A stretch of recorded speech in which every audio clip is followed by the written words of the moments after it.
white people were enslaved too. Why is it that only black slavery seems to be taught in schools?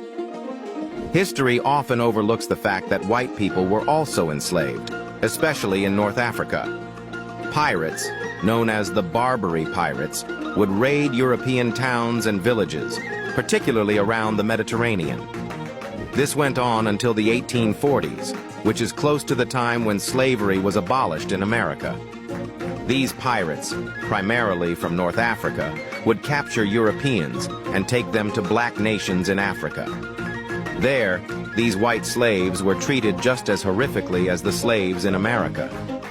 Men were often castrated and forced to work under brutal conditions, not on plantations like in the U.S., but in quarries where many were worked to death.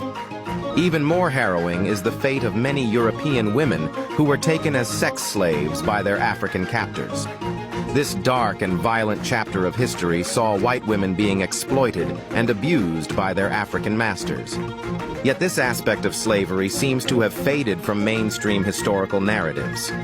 Why is this era of white slavery in Africa rarely discussed in classrooms today? It's a part of history that deserves to be remembered just as much as any other form of slavery, yet it has been largely forgotten or overlooked. Why